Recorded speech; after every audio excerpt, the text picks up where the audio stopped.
नमस्कार, मैं एडी महेश। आज हम पढ़ेंगे कक्षा 12वीं पाठ 9 शासक और इतिवृत्त। अब तक 3 वीडियो इसके ऊपर बन चुके हैं। लिंक मैं डिस्क्रिप्शन में दे दूंगा, आप जरूर देख लीजिएगा। ये इस पाठ का आखिरी भाग और चौथा भाग भी, और ये हम देखते हैं। अब हम इसके आखिरी भाग में पढ़ेंगे कि दरबार में कैसी कैसी गतिविधियां हुआ करती थी। तो चलिए हम शुरुआत करते हैं मुगल दरबार को। मुगल दरबार के अंदर बहुत सारी चीजें, यानी कि शुरुआती दौर में बहुत निष्ठावान और अनुशासन रहा करता था, और ये माना जाता था कि इन कानूनों को पूरी तरीके से मानना अनिवार्य है। अगर कोई भी इन कानूनों को अगर नहीं मानता था तो उनको सजा दी जाती थी, और उनको हमेशा से ही इसके लिए बाध्य बनाया जाता था कि वो हर प्रकार की कानून को फॉलो करें, आगे बढ़ाएं। लेकिन अब क्या था कि जब ये रूल था इसके अंदर बहुत सारे इसके अंदर लागू करे गए थे, कानून लागू करे गए थे, तो उसके अंदर देखा गया कि सबसे पहले कैसे थे। अगर हम देखें एक एक चीजों के बारे में, एक चीज यानी हर चीज के बारे में उन्होंने एक एक कानून बना रखा था। जैसे कि अगर हम बात करें कि दूतावास, जो राजदूत हुआ करते थे, जो दूसरे राज्यों से कोई ना कोई संदेश लेकर आया करते थे, उनके लिए एक रूल बनाया हुआ था। कहते थे कि ये रूल जो है ये फारसियों की तरफ से आया था, जिसके अंदर इनको छाती के आगे हाथ बांधकर राजा के सामने सर झुकाकर उनका अभिवंदन करना पड़ता था। लेकिन जब शाहजहां बादशाह बने थे तब उन्होंने एक और रूल इसके अंदर अपनाया, जिसके अंदर उन्होंने कहा कि इसमें ठीक बादशाह के सामने जो भी राजदूत होगा वो क्या करेंगे, झुककर और जमीन को चूमकर उनका अभिवंदन करेंगे।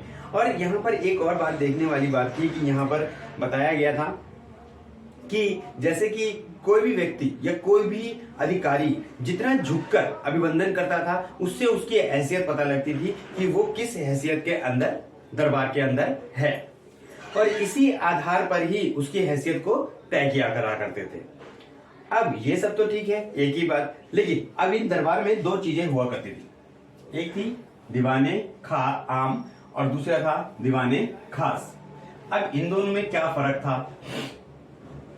देखिए, अगर हम लोग यहाँ पे बात करें दीवाने खास या दीवाने आम में क्या था। दीवाने आम एक सार्वजनिक सभा हुआ करती थी, जिसके अंदर राजा उनके अधिकारियों का रिपोर्ट लिया करते थे कि शासन में क्या चल रहा है, ठीक है, और क्षेत्रों में किस प्रकार की खेती हो रही है या किस तरीके की व्यवस्था चल रही है। उन सब चीजों के बारे में दीवाने आम में पूछा करते थे या बताया करते थे। उसके अंदर उसके 2 घंटे के बाद दीवाने खास में जाकर बैठक होती थी, जिसमें बादशाह सिर्फ उन्हीं लोगों से बात करते थे जो कि एक गुप्तनीय विषयों के ऊपर बात होती थी, यानी कि जो गुप्तनीय व्यवस्था के अंदर बात किया करते थे, और उन्हीं चीजों को ये लोग दीवाने खास में बात किया करते थे। अब इन सब के बाद अब जो बादशाह होता था वो एक झरोखे में जाते थे, ठीक है, जो कि महल के पूर्वी भाग में हुआ करता था। वहां पे वो जाते थे झरोखे में, जिसको आज हम बालकनी कहते हैं। जैसे कि आजकल आप देख सकते हैं कि जैसे हमारे यहाँ सेलिब्रिटीज जाके बाहर हाथ हिलाते हैं दरवाजे पे आके या बालकनी पर आके, सेम उसी तरीके से उस वक्त जो बादशाह होता था, ठीक है, उस वक्त जो बादशाह होते थे वो आते थे और हाथ हिलाते थे और झरोखे से देखकर लोगों को अपना दर्शन कराते थे।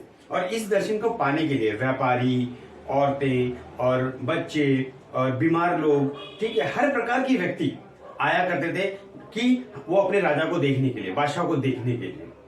अब ये सब तो थी दरबार की बातें, लेकिन दीवाने आम में हर प्रकार की, यानी हर व्यवस्था के लोग आया करते थे। और दूसरी बात यहाँ पे क्या था कि दीवाने आम में एक शादी रचाई गई थी, जो कि एक जैसे परवेज एक राजकुमार थे, परवेज राजकुमार की पुत्री थी नदीरा, जो कि 1633 में उनकी शादी दीवाने आम में रचाई गई थी।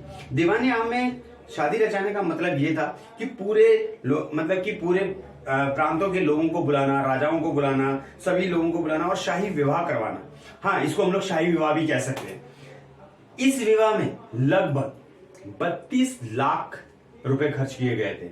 आप समझ सकते हैं कि मैं बात कर रहा हूं 1633 की। अब सोचिए 1633 में 32 लाख रुपए इस्तेमाल किए गए थे एक शादी में। जैसे कि मेहंदी, हल्दी, इन सब चीजों का इस्तेमाल, इन सब चीजों का जो प्रोग्राम था या इन सब चीजों का जो फंक्शन था वो दीवाने आम में किया गया था। और दीवाने आम में व्यापार, और जैसे कि दीवाने आम में जो त्योहार होते थे वो भी मनाए जाते थे, जैसे कि होली हो गया, शब रात हो गई, ईद हो गए, ठीक है। ऐसे जो बड़े बड़े मौके के जो त्योहार हुआ करते थे वो भी दीवाने आम में मनाए जाते थे। चलिए अब चलते हैं हम लोग दूसरे टॉपिक पर। चलिए अब हम चलते हैं अपने आखिरी टॉपिक पर, शाही परिवार। शाही परिवार, जिसमें अकबर ने अपने परिवार को हरम नाम का एक शब्द दिया, जो कि जिसका मतलब था पवित्र परिवार। अगर हम इस परिवार में बात करें तो इन परिवारों में बहुत सारे लोग हुआ करते थे, चाचा चाची, ठीक है, माताएं, उपमाताएं, ठीक है, और मौसा मौसी, हर प्रकार के लोग यहाँ पे क्या थे, एक साथ मिलकर रहा करते थे, और इन सभी को ही इन्होंने एक शाही परिवार का नाम दिया। जब शाही परिवारों के बारे में आता है तो यहाँ पे बताया जाता है जो बादशाह होते थे, ठीक है, बादशाह जो होते थे वो अपने शादियां, कई शादियां करा करते थे। जब वो ऊंचे परिवारों में शादियां करा करते थे तो उन स्त्रियों को, जो कि शाही परिवारों से लेकर आया जाता था स्त्रियों को, उनको वो बेगम कहते थे या बेगमों में लगाया जाता था। यानी कि जितने शाही परिवार की औरतें होती थी या उनको ये लोग बेगम कहते थे, या बेगमों में उनका दर्जा होता था, यानी कि सबसे उच्च दर्जा, सबसे ऊपर के लोग होते थे। लेकिन उसके बाद, ठीक है, अन्य जो स्त्री होते थे, जब वो जैसे कि छोटे परिवार से या ऐसे लेकर आया करते थे, या जिनको वो लोग कहते थे अगा। और इसके अलावा एक और प्रकार की ये लोग शादी करते थे, जैसे कि जिसको हम लोग स्वतंत्र पर शादियां भी कह सकते हैं, यानी कि जीत कर लेकर आना या कहीं पे शादी करना, स्वतंत्र जब पसंद आ जाना, उन लोगों को ये कहते थे अगाचा। अब इनमें क्या होता था, इनमें फर्क क्या था? अगर मान लीजिए कि अगर कोई बेगम नहीं है तो ये, ठीक है, आगाह को बेगम का दर्जा दे सकते थे।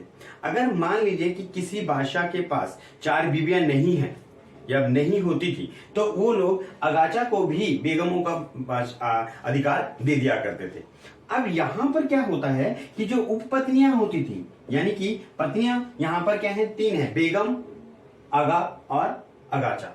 अब जो अगाचा जो है ये सबसे स्तर के नीचे की व्यवस्था में आती थी, जिनके पास क्या होता था, इनको महीने का वेतन दिया करते थे, वेतन देना, और इनको दासे देते थे, हर महीने में इनको क्या होता था, इनके खर्चे के लिए इनको पैसा देना, मतलब एक तरह से वेतन मान लीजिए, एक महीने सैलरी मान लीजिए, इन लोगों को सैलरी दिया जाता था। जबकि ये पूरी तरीके से जो बेगम और आगा होते थे, ठीक है, ये पूरी तरीके से शाही विभोग का इस्तेमाल किया करते थे, यानी कि ये शाही व्यवस्था में रहा करते थे, और इन लोगों के लिए ये नई व्यवस्था नहीं होती थी, और इनके पास दास और दासियों की भंडार होती थी। इनको दास और दासियां पूरी तरीके से क्या था, पूरी तरीके से रखा करते थे, और पूरी तरीके से रखा करके देखा करते थे। ये था आज का हमारा पूरा चैप्टर। अब मिलते हैं अगली वीडियो में। धन्यवाद।